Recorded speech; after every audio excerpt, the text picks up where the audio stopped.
بالله من الشيطان الرجيم. بسم الله الرحمن الرحيم. وإذ قلنا للملائكة اسجدوا لآدم فسجدوا إلا إبليس قال أسجد لمن خلقت طينا قال أرأيتك هذا الذي كرمت علي لئن أخرتني إلى يوم القيامة لأحتنكن ذريته إلا قليلا. قال اذهب فمن تبعك منهم فإن جهنم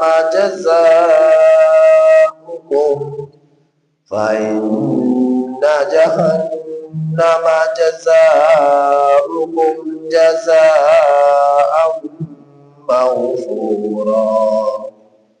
واستفزز من استطعت منهم بصوتك وأجلب عليهم بخيلك ورجلك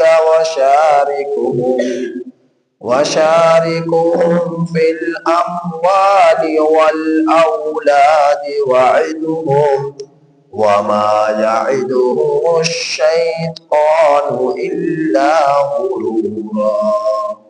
إن عبادي ليس لك عليهم سلطان وكفى بربك وكيلا.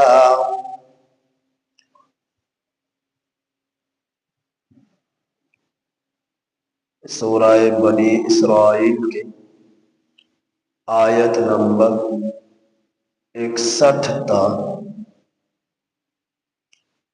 65 آپ حضرات کے سامنے تلاوت ہوئی. ان آیات کریمہ کا ترجمہ یہ ہے: وَإِذْ قُلْنَا، اور جس وقت ہم نے کہا. وَإِذْ قُلْنَا، اور یاد رکھنے کے قابل ہے وہ وقت کہ جس وقت ہم نے کہا لِلْمَلَائِكَةِ اسْجُدُوا، فرشتوں کو کہ تم سجدہ کرو، لِآدَمَ، آدم کو، فَسَجَدُوا، سو ان سب نے سجدہ کیا، الا ابلیس، مگر ابلیس نے، قال ااسجد، کہا کیا میں سجدہ کروں، لمن خلقت، اسے جسے تو نے پیدا کیا، طینا، گارے سے، قال، کہا کیا یہ آپ مجھے بتلائیں وہی ہے. قال ارأیتک ھذا الذی، ابلیس نے کہا کیا یہ وہی ہے، آپ مجھے بتلائیں. ارأیتک، آپ مجھے بتلائیں کیا، ھذا الذی، یہ وہی ہے جسے کرمت علی، تو نے مجھ پر فضیلت دی، جسے تو نے مجھ پر فضیلت دی. لئن اخرتنی، اگر آپ مجھے مہلت دیں، الی یوم القیامت، قیامت کے دن تک، لَأَحْتَنِكَنَّ، البتہ ضرور میں قابو کروں گا، ذُرِّيَّتَہُ، اس کی اولاد کو، إِلَّا قَلِيلًا، مگر بہت تھوڑے۔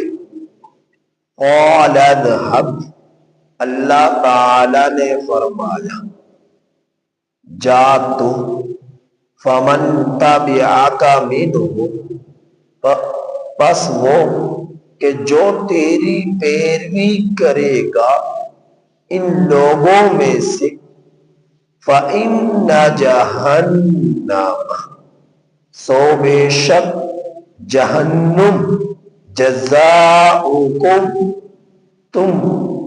تمہارا بدلہ ہوگا، جزاء موفورا، پورا پورا بدلہ۔ وَاسْتَفْزِزْ مَنِ اسْتَطَعْتَ مِنْهُمْ، اور ملا لو، وَاسْتَفْزِزْ، اور ملا لو اسے جس کی، اور ملا لے اسے جس کی تو طاقت رکھتا ہے ان میں سے، بِصَوْتِکَ، اپنی آوازوں کے ساتھ، وَأَجْلِبْ، اور کھینچ لا، عَلَيْهِمْ، ان پر، بِخَيْلِکَ، اپنے سوار، وَرَجِلِکَ، اور پیدل، اور کھینچ لا ان پر اپنے سواروں کو اور پیدل کو، وَشَارِكُهُمْ فِي الْأَمْوَالِ، اور شریک ہوں ان میں سے مالوں میں، وَالْأَوْلَادِ، اور اولاد میں، وَعِدُهُمْ، اور وعدہ دے ان کو، وَمَا يَعِدُهُمُ الشَّيْطَانُ، اور نہیں ہے ان سے وعدہ شیطان کا، إِلَّا غُرُورًا، مگر دھوکہ۔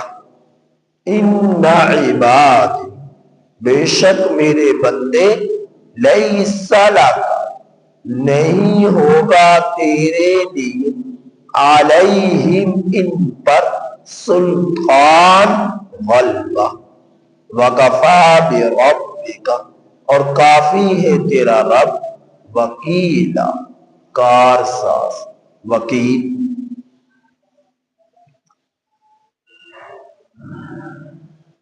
اللہ جل جلالہ نے جس وقت حضرت آدم علیہ السلام کو پیدا کیا، پیدا کرنا چاہا، تو آدم کی تخلیق چار چیزوں سے ہوئی: مٹی، پانی، ہوا، آگ۔ اس لیے دنیا کے، اور پھر جو مٹی سے، جس مٹی سے آدم علیہ السلام کا خاکہ بنا، وجود بنا، وہ مٹی بھی ایک جگہ سے لی ہوئی نہیں تھی، زمین کے مختلف حصوں سے اس مٹی کو جبرائیل امین علیہ السلام نے لیا، تو مٹی آ گئی زمین سے، تو اسی مٹی میں پھر شامل ہوا پانی، اسی مٹی میں پھر شامل ہوئی ہوا، اسی مٹی میں پھر شامل ہوئی آگ۔ تو ان چاروں چیزوں سے مل کر ایک انسانی وجود بنا، یعنی آدم علیہ السلام کی تخلیق ہوئی، ان کا جسد بنا، ان کا ڈھانچہ تیار ہوا۔ اس لیے دنیا کے اندر آپ دیکھیں گے مختلف طرح کے لوگ ہیں، گورے ہیں، سیاہ ہیں، گورے ہیں، سیاہ ہیں، تو لوگوں کی رنگت مختلف ہے، اور پھر لوگوں کے مزاج بھی مختلف ہیں، لوگوں کے مزاج بھی مختلف ہیں۔ کوئی آتشی مزاج کا ہے، کوئی خاکی مزاج کا ہے، کوئی آبی مزاج کا ہے۔ تو یہ مختلف مزاج ہے، آتشی، آبی، خاکی، اور ایک مزاج اور ہے۔ تو 4 طرح کے مزاج کے لوگ اس دنیا کے اندر آباد ہے۔ کوئی سخت مزاج والا ہے، کوئی نرم مزاج والا ہے، کوئی برداشت کرنے والا ہے، کوئی برداشت کرنے والا نہیں۔ تو یہ مختلف قسم کے مزاج رکھنے والے دنیا کے اندر لوگ آباد ہیں۔ تو جس وقت حضرت آدم علیہ السلام کا جسد تیار ہو گیا اور میرے رب نے اس میں روح کو پھونک ڈالا اور ان کا وہ چلتا پھرتا انسان بن گیا، تو میرے رب نے فرشتوں کو حکم دیا کہ تم آدم کو سجدہ کرو۔ تمام فرشتوں نے حضرت آدم علیہ السلام کو سجدہ کیا۔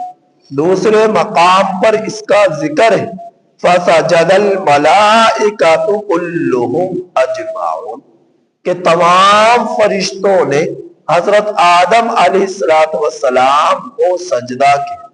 اب یہ فرشتے میرے رب کی نورانی مخلوق اور جنات کی جماعت یہ میرے رب کی ناری مخلوق ہے، اور انسانوں کی جماعت میرے رب کی خاکی مخلوق ہے۔ تو انسان خاکی مخلوق، جنات ناری مخلوق، اور فرشتے نوری مخلوق۔ لیکن فرشتے جو نوری مخلوق ہیں، اس نور سے وہ نور نہیں ہے جس کے جو میرے رب کی صفت ہے، جو اللہ سبحانہ و تعالی کی صفت ہے۔ خلقت الملائکۃ والنور، اللہ جل جلالہ نے فرشتوں کو نور سے پیدا کیا، لیکن یہ نور وہ نور نہیں ہے جو اللہ جل جلالہ کی صفت ہے۔ یہ نور یہ بھی اللہ کی مخلوق ہے، اور اس اللہ نے اس نور سے جو اللہ کی مخلوق ہے اس کے ذریعے اس فرشتوں کو پیدا کیا۔ پھر یہ فرشتے نہ مرد ہیں نہ عورتیں ہیں، نہ لڑکا ہے نہ لڑکی ہے، نہ کسی کا بیٹا ہے نہ کسی کی بیٹی ہے، ان کا نہ کوئی بھائی ہے نہ ان کی کوئی بیوی ہے، نہ ان کا کوئی باپ ہے نہ ان کی کوئی ماں ہے۔ یہ نوری مخلوق ہے، ان کو تمام بشری تقاضے سے دور تک بھی ان کا کوئی تعلق نہیں۔ جب سے میرے رب نے اس مخلوق کو پیدا کیا، یہ مخلوق اپنے رب کی حمد و ثنا میں لگی ہوئی، اپنے رب کی توحید بیان کر رہی، اپنے رب کی تقدیس بیان کر رہی، اپنے رب کے لیے سجدوں میں گرے ہوئے، اپنے رب کے لیے رکوع میں گرے ہوئے، اپنے رب کے لیے قیام میں کھڑے ہوئے۔ اللہ جل جلالہ نے ان فرشتوں کو جس کام پر لگا دیا، یہ اسی کام پر لگے ہوئے ہیں، ذرا بھر بھی اللہ کے حکم میں کوتاہی نہیں کرتے، اور پھر ان کے اندر ذرا بھر بھی کوئی گناہ کا وعدہ نہیں، خواہشات نفسانی نہیں، ان تمام چیزوں سے یہ پاک ہے۔ دوسری چیز ہوئی ناری مخلوق، تو ناری مخلوق میں جنات آ گئے۔ اب جب میرے رب نے فرشتوں کو حکم دیا، تمام کے تمام فرشتوں نے حضرت آدم علیہ السلام کو سجدہ کیا، سوائے ابلیس کے۔ ابلیس نے سجدہ نہ کیا، اس نے انکار کر دیا۔ اب اس میں رہی یہ بات کہ ابلیس تو فرشتوں میں سے نہ تھا، جبکہ اللہ نے فرشتوں کو حکم دیا سجدہ کرنے کا، تو پھر یہ ابلیس تو نہ تھا، پھر یہ کیسے ہو گیا؟ تو یہ ایسی بات نہیں، اللہ نے جہاں تمام فرشتوں کو حکم دیا سجدہ کرنے کا، وہاں پر اس ابلیس کو بھی حکم دیا، اس ابلیس کو بھی حکم دیا کہ اللہ رب العزت نے جب اس سے کہا فَفَسَقَ عَنْ أَمْرِ رَبِّ کہ تو نے اپنے رب کی نافرمانی کیوں کی، اس ابلیس سے کہا۔ اب اگر اسے حکم نہ ہوتا تو اللہ اسے یوں کیوں کہتا کہ تو نے اپنے رب کی نافرمانی فَفَسَقَ عَنْ أَمْرِ رَبِّ تو نے اپنے رب کی نافرمانی کیوں کی؟ اگر اسے اللہ کا حکم سجدے کا نہ ہوتا تو پھر یہ آیت کریمہ میں جو میرا رب فرما رہا ہے کہ تو نے اپنے رب کی نافرمانی کیوں کی، تو اللہ ایسا اسے نہ کہتے، نہ فرماتے۔ تو اس نے آگے سے جواب دیا خَلَقْتَنِي مِن نَارٍ وَخَلَقْتَهُ مِن طِينٍ کہ تو نے اسے مٹی سے، گارے سے پیدا کیا اور مجھے تو نے آگ سے پیدا کیا۔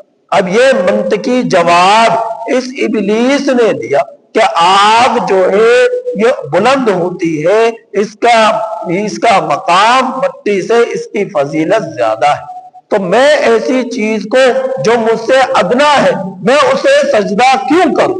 ابلیس نے یہ جواب دیا، ابلیس نے جواب دیا۔ اچھا، یہ جو سجدہ کرنے کا حکم تھا، یہ سجدہ کرنے کا حکم تعظیمی تھا۔ اللہ نے جو حکم دیا فرشتوں کو سجدہ کرنے کا، یہ حکم تعظیمی تھا، عبادت کا سجدہ نہ تھا، تعظیمی سجدہ تھا۔ اور پہلی امتوں کے اندر بھی سجدہ تعظیمی جو ہے وہ جائز تھا، پہلی امتوں کے اندر۔ اس امت کے اندر سجدہ تعظیمی کی بھی ممانعت آ گئی، اسے حرام قرار دے دیا گیا کہ سجدہ تعظیمی نہیں کرنا۔ حضرت قیس بن اسعد مشہور صحابی رسول ہے، قیس بن اسعد رضی اللہ تعالی عنہ، یہ کسی عہدے پر فائز تو اس عہدے کی ذمہ داریوں نبھاتے ہوئے کسی وجہ سے عراق میں پہنچے اور عراق کے اندر لوگوں کو دیکھا کہ لوگ اپنے وڈیروں، لوگ اپنے سرداروں، لوگ اپنے بادشاہوں کو سجدہ تعظیمی کرتے ہیں، اپنے بزرگوں کو، بڑوں کو سجدہ کرتے ہیں۔ تو قیس بن اسعد رضی اللہ تعالی عنہ نبی کریم صلی اللہ علیہ وسلم کی خدمت اقدس میں جب حاضر ہوئے تو عرض کیا، اے اللہ کے رسول صلی اللہ علیہ وسلم، میں عراق گیا تو میں نے عراق میں لوگوں کو دیکھا کہ لوگ جو ہے اپنے وڈیروں کو، اپنے سرداروں کو، اپنے بادشاہوں کو سجدہ کرتے ہیں، تو آپ کے تو اتنے ہم پر احسانات ہیں کہ زندگی بھر ہم ان احسانات کا بدلہ دینا چاہیں تو ادا نہیں کر سکتے، تو ہمیں بھی اجازت دیجیے کہ آپ کو ہم سجدہ کریں۔ نبی کریم صلی اللہ علیہ وسلم نے فرمایا، قیس مجھے یہ تو بتلاؤ، اگر میں وفات پا جاؤں اور مجھے قبر میں دفن کر دیا جائے اور تمہارا یہاں سے گزر ہو تو تم مجھے بتاؤ کہ تم سجدہ کرو گے؟ تو حضرت قبر کو سجدہ کرو گے؟ قیس بن اسعد رضی اللہ تعالی عنہ نے فرمایا کہ نہیں، کہ ہم تو سجدہ نہیں کریں گے۔ تو اللہ کے رسول صلی اللہ علیہ وسلم نے فرمایا، جس طرح قبر میں دفن ہو جانے کے بعد قبر کو سجدہ کرنا جائز نہیں، اسی طرح زندہ انسان کے لیے بھی سجدہ تعظیمی اس شریعت کے اندر جائز نہیں، سجدہ کرنے کی اجازت نہیں۔ پھر میرے نبی نے فرمایا کہ ہاں، اگر میں سجدہ کرنے کی اجازت دیتا تو میں بیوی کو دیتا کہ وہ اپنے خامد کو سجدہ کی۔ اگر میں سجدہ کرنے کی، اگر اس شریعت میں اللہ کی طرف سے اجازت ہوتی تو میں بیوی کو حکم دیتا کہ اپنے خامدوں کو سجدہ کرے۔ کتنا مقام ہے، کتنا مرتبہ ہے جو بیوی کے لیے خامد کا اللہ سبحانہ و تعالی نے بنایا، اور وہ خامد بھی اسے فخر کرنا چاہیے جسے اللہ نے اعزاز دے دیا، جس کا ایمان شادی کے بعد جو ادھورا تھا وہ پورا ہو گیا، کہ اللہ رب العزت اس خامد کے لیے، بیوی کو یہ حکم دیتا، یہ نبی کا فرمان ہے۔ لیکن اللہ نے اس امت کے لیے سجدہ تعظیمی کرنے کی اجازت نہ دی، اور جو ہے یہ پہلی شریعتوں میں جو حکم تھا وہ منسوخ ہو گیا. لیکن اس سے یہ بات تو ظاہر ہوئی، دو باتیں معلوم ہوئی. نمبر ایک، نہ قبر کو، قبر والے کو سجدہ عبادت تو دور کی بات تعظیمی کی بھی اجازت نہیں. اور دوسری بات یہ معلوم ہوئی کہ خاوند کا بیوی کے مقابلے میں معیار مقام بہت بلند ہے. تو بیویوں کو چاہیے اپنے خاوندوں کی عزت کرے، ان کا احترام کرے، ان کا خیال کرے، ان کی خدمت کرے، ان کے دل شکنی نہ کرے، انہیں تکلیف نہ پہنچائے. ہاں گناہ کے کاموں میں ان کی بات نہ مانے.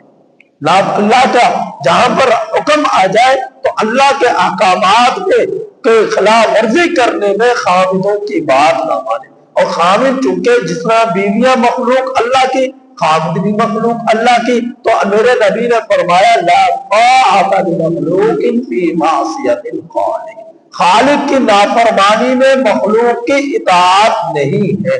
یعنی مخلوق کی اطاعت کرنے کی جہاں پر رب کا حکم ٹوٹ رہا ہو، اجازت نہیں کہ مخلوق کی اطاعت کی جائے. اب چاہے وہ باپ ہے، اب چاہے وہ خاوند ہے، اب چاہے کوئی بڑا بھائی ہے، کوئی بھی، تو رب کی نافرمانی جہاں پر ہو وہاں پر ان کی بات ماننے کا رب شریعت جو ہے وہ اجازت نہیں دیتی.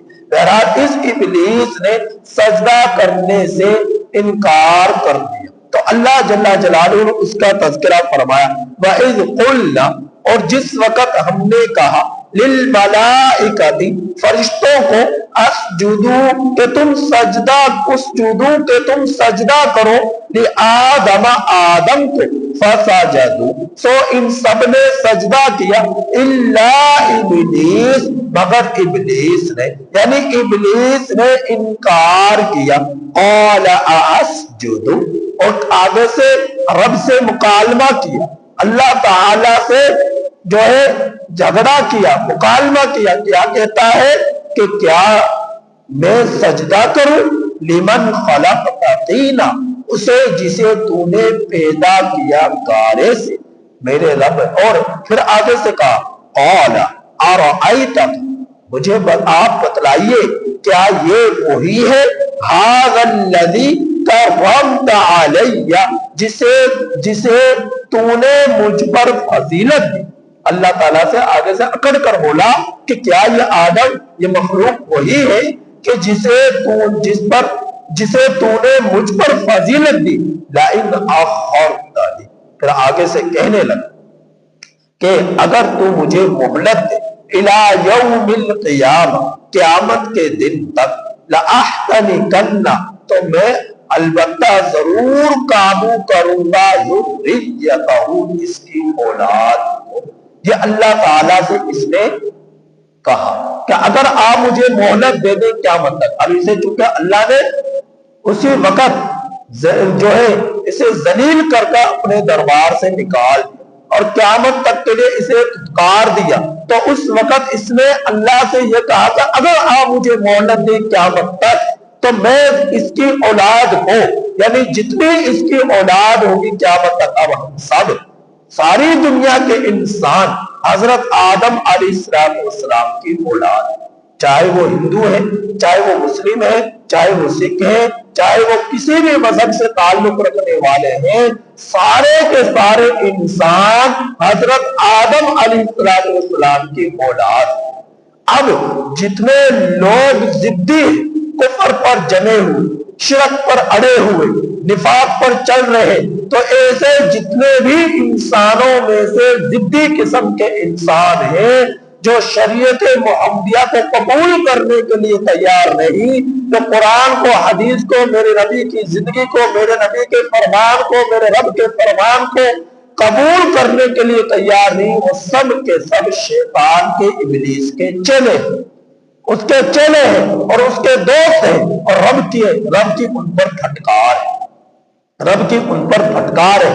تو کافر جو ہے، مشرک جو ہے، وہ جو اللہ کے رسول صلی اللہ علیہ وسلم کی نشانیوں کو دیکھ رہے، معجزات کو دیکھ رہے، اس کے باوجود ضد پر اڑے ہوئے، ایمان نہیں لا رہے، ایمان نہیں قبول کر رہے، اسلام کو نہیں تسلیم کر رہے، قرآن کو نہیں قبول کر رہے، میرے نبی کی زندگی کو قبول کرنے کے لیے تیار نہیں، تو حقیقت یہ ہے کہ وہ سب شیطانی چیلے ہیں اور ضد پر اناد پر اڑے ہوئے ہیں، جس کی وجہ سے ان کے اندر سے یہ حصی ختم ہو گئی کہ ایمان کی جو ہے مقبولیت، ایمان کا مرتبہ، ایمان کا اعزاز جو ہے ان کے دلوں میں سرایت کر جاتا۔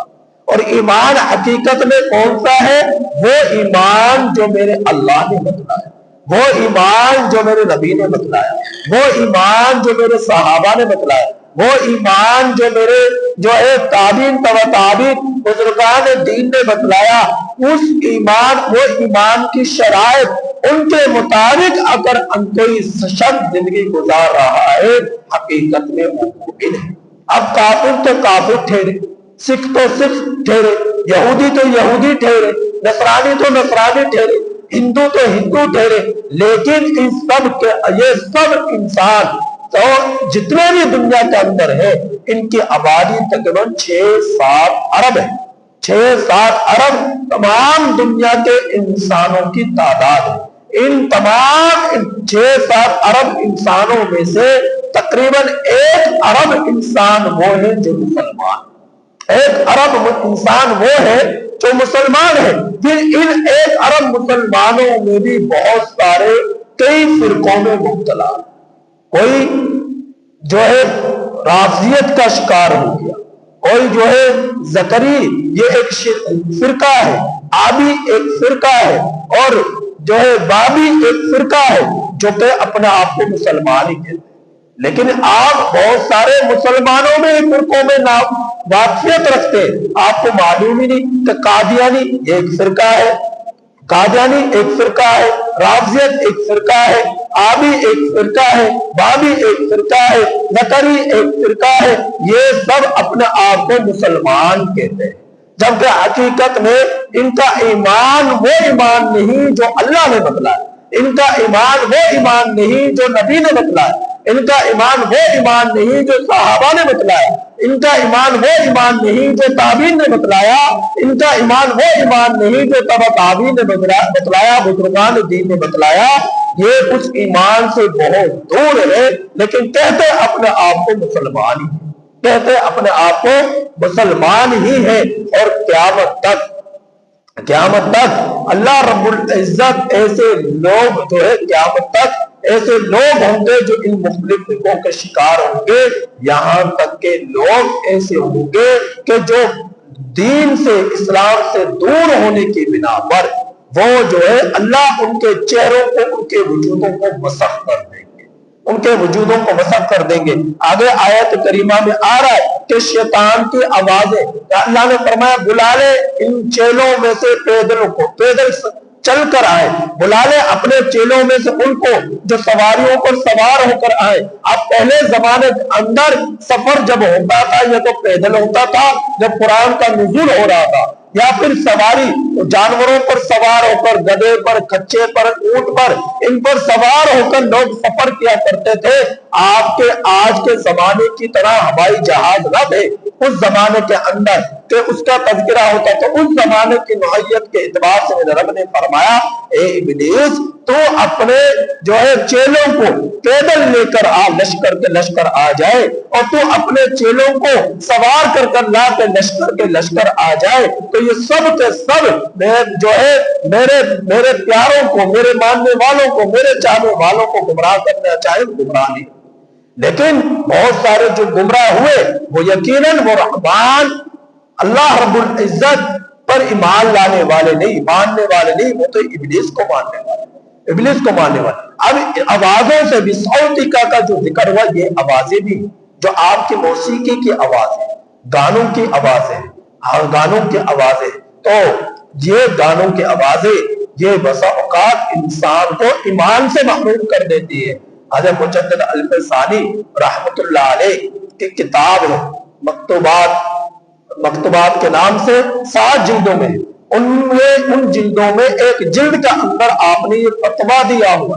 کیا فتویٰ دیا ہے کہ جو شخص گانا سنے اور گانا سن کر ہنسے، مسکرائے اور خوش ہو، اس کا ایمان اس کے اندر سے خارج ہو جاتا ہے، یعنی وہ ایمان سے محروم ہو جاتا ہے.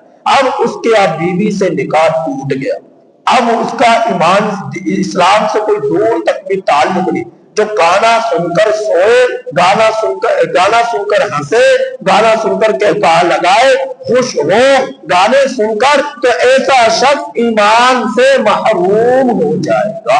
اگر وہ شادی شدہ ہے تو اس کا نکاح ٹوٹ جائے گا. یہ حضرت مجدد الفسانی رحمت اللہ علیہ کا فتویٰ ہے. تو ایسے لوگ بہت سارے جو گانے سن کر سوئیں گے, گانے سن کر ہنس کر مسکرا کر مستیاں کر کر سوئیں گے خوش ہو کر, اب ان میں بہت سارے بوڑھے بھی ہوں گے, ان میں بہت سارے جوان بھی ہوں گے. تو قیامت کے قریب میرے نبی نے فرمایا ایسے لوگ ہیں کہ میں جو بوڑھے ہوں گے وہ ان کو اللہ خنزیر بنا دے, اور ایسے لوگوں میں جو جوان ہوں گے اللہ رب العزت ان کو بندر بنا دے گا. تو قیامت کے قریب یہ اللہ کا عذاب ایسے بوڑھوں اور نوجوانوں پر مسلط ہوگا جو گانے سن کر سوئے, گانے سن کر کہکا لگایا, خوش ہوئے, مستیاں کی, اور وہ سننے والے گانے بوڑھے بھی ہوئے جوان بھی ہوئے, تو اللہ ایسے بوڑھوں کو خنزیر بنا دے گا اور ایسے جوانوں کو بندر بنا دے گا.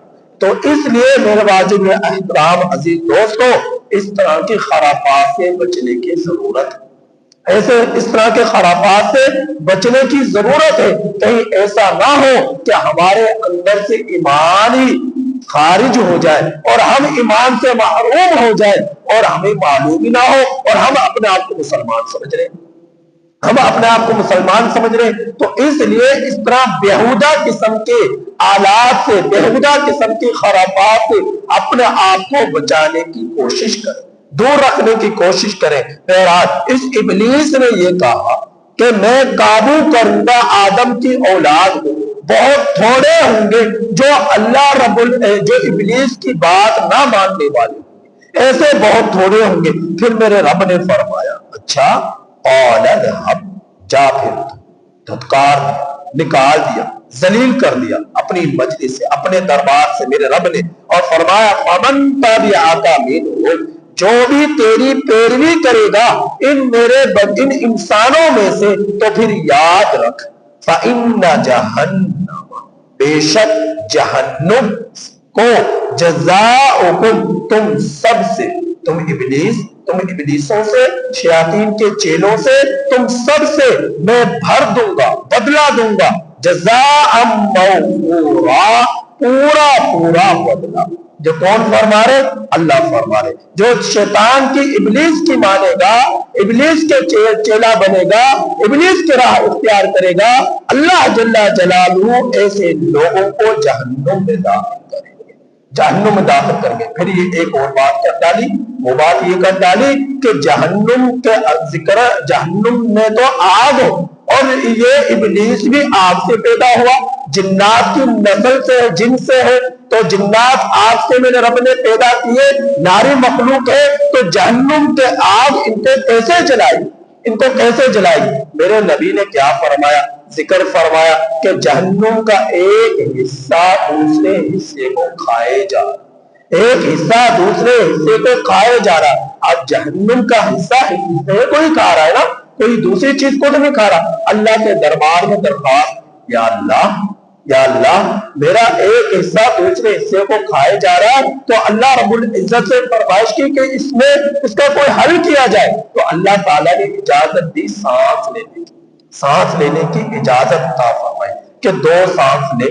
جہنم کو حکم دیا, ایک سانس گرم اور ایک سانس ٹھنڈا. تو یہ گرم سانس, یہ گرمی جب شدت کی ہوتی ہے, گرمیاں آتی ہے, تو جہنم کا یہ گرم سانس کے اثرات ہیں. اور جب ٹھنڈا سانس لیتی ہے تو جب سخت ترین سردی ہوتی ہے, یہ جہنم کا ٹھنڈا سانس, تو جس کی وجہ سے سردی